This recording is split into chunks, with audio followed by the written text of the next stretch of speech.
तो अब हम इस वीडियो में हम बात करेंगे शुक्र पर्वत के बारे में। शुक्र पर्वत कहाँ स्थित है पहले यह जान लेते हैं। अंगूठे के ठीक नीचे मंगल क्षेत्र के नीचे, ये जो मंगल क्षेत्र है इसके नीचे अंगूठे के और मंगल क्षेत्र के बीच में जीवन रेखा को घेरता हुआ ये जो क्षेत्र है पूरा, ये शुक्र क्षेत्र है। शुक्र को प्रेम और सौंदर्य कारक माना गया है। शुक्र क्षेत्र, शुक्र का कारक अंगूठा है।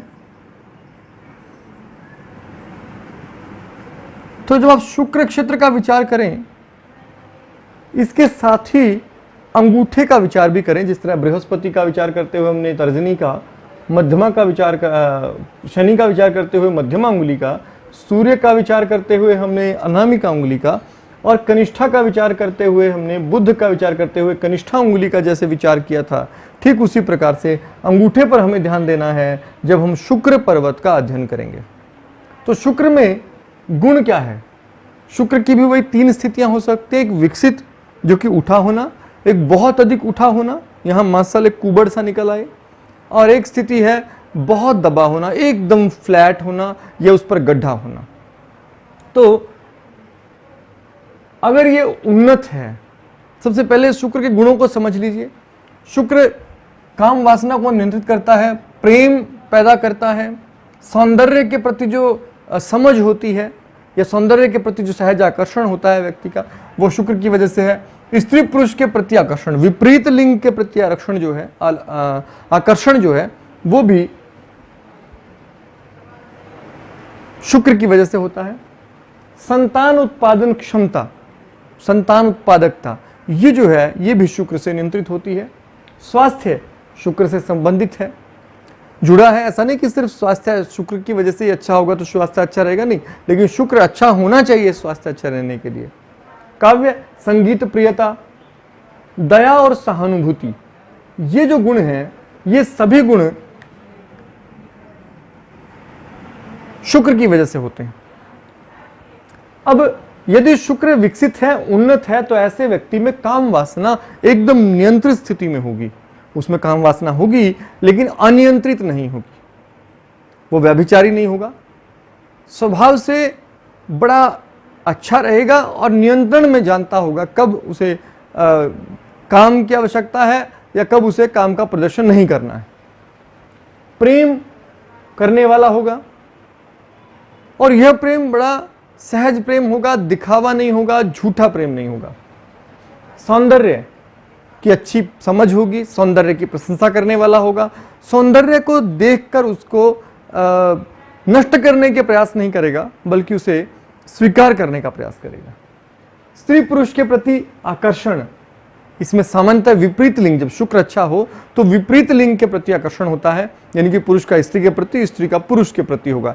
जबकि शुक्र के विकृत हो जाने पर पुरुष का पुरुष के प्रति या स्त्री का स्त्री के प्रति भी आकर्षण हो सकता है, वह शुक्र की विकृति है।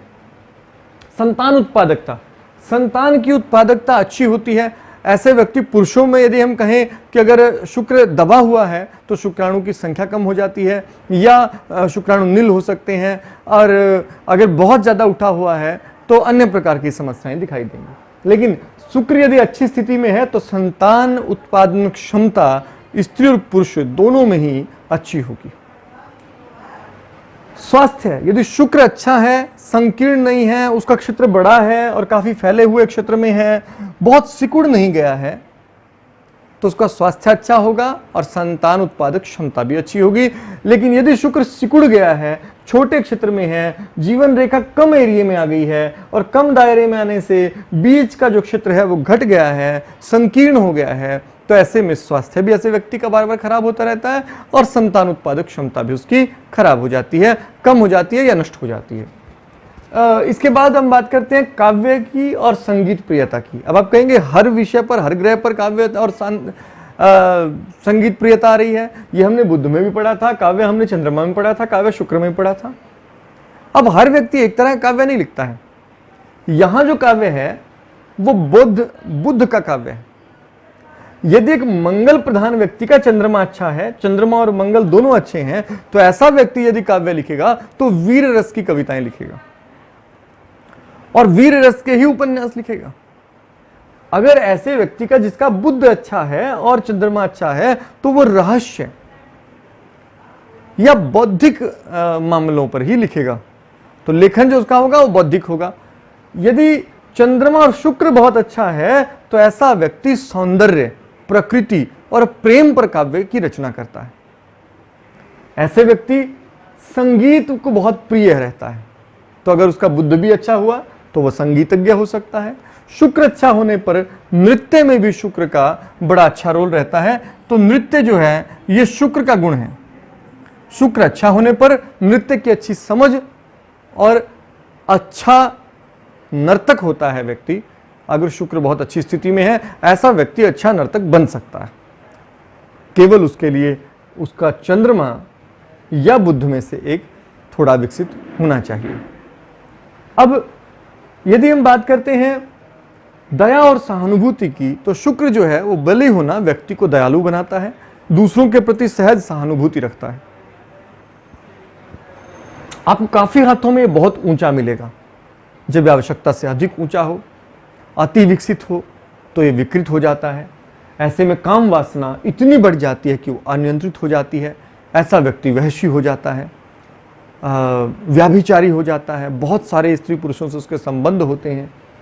प्रेम की समझ उसकी खत्म हो जाती है। असल में प्रेम को वो शरीर से देखने लगता है, शरीर के उपभोग को ही प्रेम समझने लगता है। सौंदर्य की समझ, अब सौंदर्य जो है, ऐसा व्यक्ति सौंदर्य को नष्ट करने का प्रयास करता है। जो भी उसे सुंदर लगे उसे सिर्फ स्वयं को पाना चाहता है, ये उसमें विकृति आ जाती है। संतान उत्पादक क्षमता पर ज्यादा असर नहीं पड़ता है इससे, संतान उत्पादक क्षमता उसकी ठीक रहती है। और केवल संभोग की इच्छा बहुत अधिक तीव्र हो जाती है, जो उसे व्यभिचारी बना देती है। स्वास्थ्य ऐसे व्यक्ति का सामान्यतः ठीक ही रहता है, लेकिन जनन संबंधी रोग, जननांग संबंधी रोग होने की संभावना बहुत अधिक बढ़ जाती है। इसका कारण भी है क्योंकि वो व्यभिचारी है, बहुतों से संबंध रखता है, तो ऐसी स्थिति में उसको जननांग के रोग होने की संभावना अधिक हो जाती है। काव्य और संगीत प्रियता, अब यहाँ मन बहुत चंचल हो गया है। ऐसी स्थिति में काव्य या संगीत प्रियता बहुत अच्छी नहीं रह जाती है। लेकिन ऐसा व्यक्ति यदि प्रेम पर लिखता है तो उसमें भी व्याभिचार ही लिखता है। उसके हर एक रचना में आपको व्याभिचार दिखेगा, शरीर दिखेगा, केवल अंग फूहड़ता होगी। ये शुक्र का काव्य रहेगा अगर शुक्र विकृत है तो। संगीत प्रियता इस व्यक्ति की सामान्य होगी, लेकिन वह स्वयं संगीत में बहुत अच्छी रुचि नहीं लेगा, गाने में या नाचने में बहुत अच्छी रुचि उसकी नहीं होगी।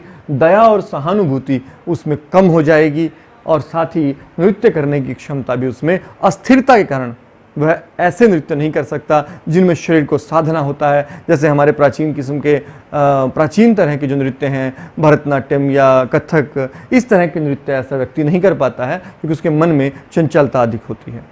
तो अब अगर ये बिल्कुल दब जाए, फ्लैट हो जाए, तो अगर ये बहुत छोटा हो गया है, दब गया है, इसमें उभार नहीं है, दबा हुआ या चपटा बिल्कुल शुक्र है, तो सबसे ज्यादा असर पड़ेगा संतान उत्पादकता पर, यह नष्ट हो जाएगी।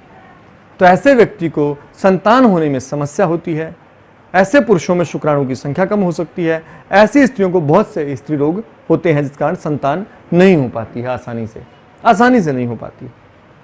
स्वास्थ्य ऐसे लोगों का अधिकतर अस्थिर रहता है। अगर बाकी लक्षण ठीक हो तो हो सकता है स्वास्थ्य ठीक रहे, लेकिन संतान उत्पादकता पर जरूर प्रभाव पड़ेगा। काम वासना भी अधिक होगी या बिल्कुल ही समाप्त हो जाएगी। ये गुणों पर देखना पड़ेगा, बाकी हिस्सों को देखना पड़ेगा, अंगूठे की संरचना को देखना पड़ेगा। प्रेम, ऐसे व्यक्ति को प्रेम की समझ नहीं होती है। ऐसा आदमी बड़ा प्रैक्टिकल होता है और प्रेम नहीं, केवल संबंध की इच्छा से ही किसी के साथ जुड़ता है।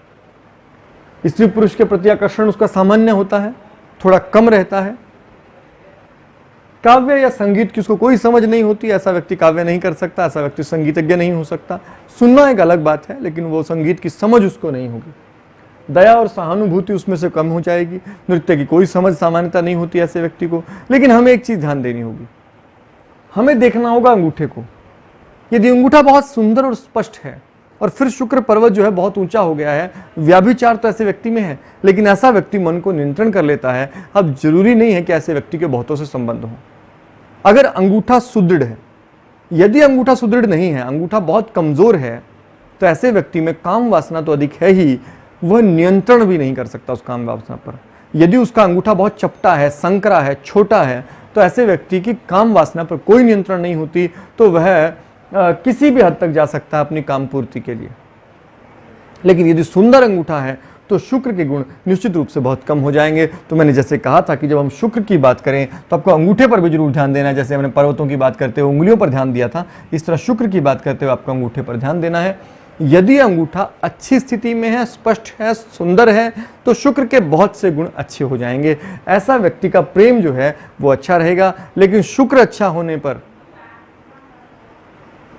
यदि अंगूठा खराब है तो शुक्र के गुणों में कमी आ जाएगी। अंगूठा टेढ़ा मेढ़ा होना या फिर विकृत होना दोषकारक होगा। तो ये हमने पढ़ा शुक्र पर्वत के बारे में। इसके साथ ही हमने अगली वीडियो में मैं आपको राहु और केतु के क्षेत्र, राहु और केतु हथेली में कहाँ स्थित होते हैं, उनका प्रभाव कैसे समझना है, कैसे उन्हें देखना है, ये मैं आपको अगली वीडियो में बताऊंगा। तब तक के लिए आप इसका अच्छे से अभ्यास कर लें। तो शुक्र के बारे में आज हमने बात की।